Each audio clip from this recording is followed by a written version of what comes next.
اعوذ باللہ من الشیطان الرجیم، بسم اللہ الرحمن الرحیم۔ بہت خوب کے ناظرین، السلام علیکم ورحمۃ اللہ وبرکاتہ۔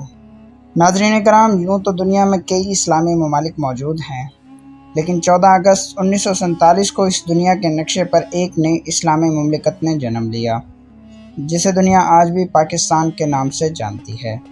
نیا ملک، نئی منزلیں اور ہاتھ خالی، لیکن دل حوصلوں سے بھرے ہوئے تھے۔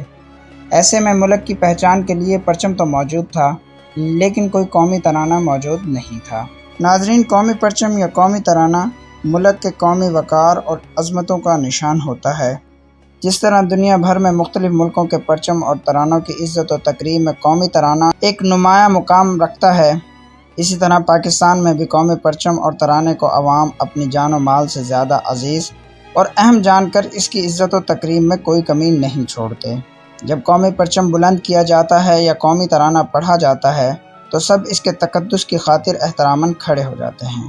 ناظرین، ویڈیو میں آگے بڑھنے سے پہلے حسب روایت تمام نئے آنے والے دوستوں سے گزارش ہے کہ ہمارے چینل بہت خوب کو سبسکرائب کر لیں تاکہ ہر آنے والی نئی ویڈیو کا نوٹیفیکیشن آپ کو بروقت مل سکے۔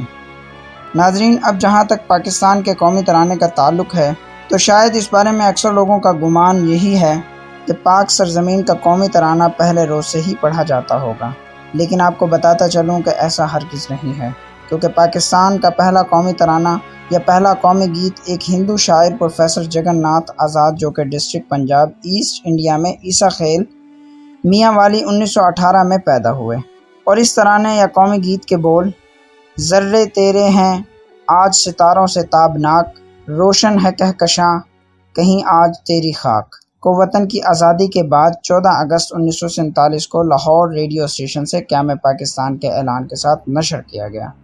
ناظرین، ہماری قومی زندگی میں جہاں سب کچھ تاخیر کا شکار ہے، قومی ترانہ تیار ہونے میں بھی 7 سال لگ گئے۔ 15 اگست 1947 کو پاکستان کے قائم ہونے کے فوراً بعد قومی ترانے کی ضرورت محسوس کی جا رہی تھی۔ 14 جنوری 1948 کو controller of broadcasting ZA Bukhari نے تجویز پیش کی کہ قرآن مجید کی سورہ فاتحہ کو پاکستان کا قومی ترانہ قرار دے دیا جائے۔ عین اسی وقت جنوبی افریقہ میں موجود ایک مسلم تاجر AR غنی نے پیش کی کہ وہ پاکستان کا قومی ترانہ لکھنے والے اور اس کی دھن بنانے والے کو 5,000 روپے انعام میں دیں گے۔ 2 جون 1948 کو حکومت پاکستان نے اس پیشکش کو قبول کر لیا۔ 14 جولائی 1949 کو وزیر مواصلات سردار عبدالرب نشتر کی زیر صدارت اجلاس میں قومی ترانے کے لیے پیش کی گئی دھنوں اور نظموں کا جائزہ لینے کے لیے 2 کمیٹیاں بنائی گئیں۔ اس بات پر اتفاق ہوا کہ نغمہ، زبان، بحر، دھن اور موسیقی میں مسلم قوم کی روایات کا خیال رکھا جائے۔ 21 اگست 1949 کو قومی ترانے کے لیے ممتاز موسیقار احمد علی غلام علی چھاگلا کی تیار کردہ دھن منظور کر لی گئی۔ اسے ریڈیو پاکستان میں بہرام رستم جی نے اپنے پیانو بجا کر ریکارڈ کرایا۔ اس کا دورانیہ 80 سیکنڈ کا تھا اور اسے بجانے میں کل 21 آلات موسیقی اور 38 ساز استعمال ہوئے۔ 1 مارچ 1949 کو شاہ ایران پاکستان آئے تو پہلی بار سرکاری طور پر پاک بحریہ کے بینڈ نے وارنٹ آفیسر عبدالغفور کی قیادت میں کراچی ایئرپورٹ پر قومی ترانے کی یہ دھن بجائی، لیکن پاکستان کی مرکزی کابینہ نے اس دھن کی باقاعدہ منظوری 2 جنوری 1954 کو دی۔ اس کے خالق جناب چھاگلا صاحب یہ دن نہ دیکھ سکے کیونکہ وہ 11 ماہ قبل 5 فروری 1953 کو وفات پا چکے تھے۔ ناظرین، ہر رات ریڈیو پر بھی اس دھن کو نشر کیا جاتا رہا تاکہ شاعر اس پر بول لکھ سکیں۔ قومی ترانہ کمیٹی کو کل 723 ترانے موصول ہوئے۔ کمیٹی کو حفیظ جالندھری، حکیم احمد شجاع اور ZA بخاری کے لکھے ہوئے ترانے سب سے زیادہ پسند آئے، جبکہ 4 اگست 1954 کو مرکزی کابینہ نے جناب حفیظ جالندھری کے قومی ترانے کو پاکستان کے قومی ترانے کے طور پر منظور کر لیا۔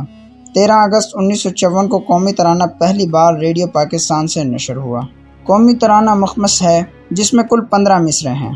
اسے ممتاز گلوکاروں جن میں شمیم بانو، کوکب جہاں، رشیدہ بیگم، نجم آرا، نسیم شاہین جیسے ممتاز گلوکاروں کی آوازوں میں ریکارڈ کیا گیا۔ ناظرین، پورا قومی ترانہ بجنے میں 1 منٹ 20 سیکنڈ لگے۔ پاکستان کا قومی ترانہ فارسی زبان میں ہے۔ پاکستان کا قومی ترانہ 13 اگست 1954 کو جاری کیا گیا اور اس کو حفیظ جالندھری نے 1952 میں لکھا۔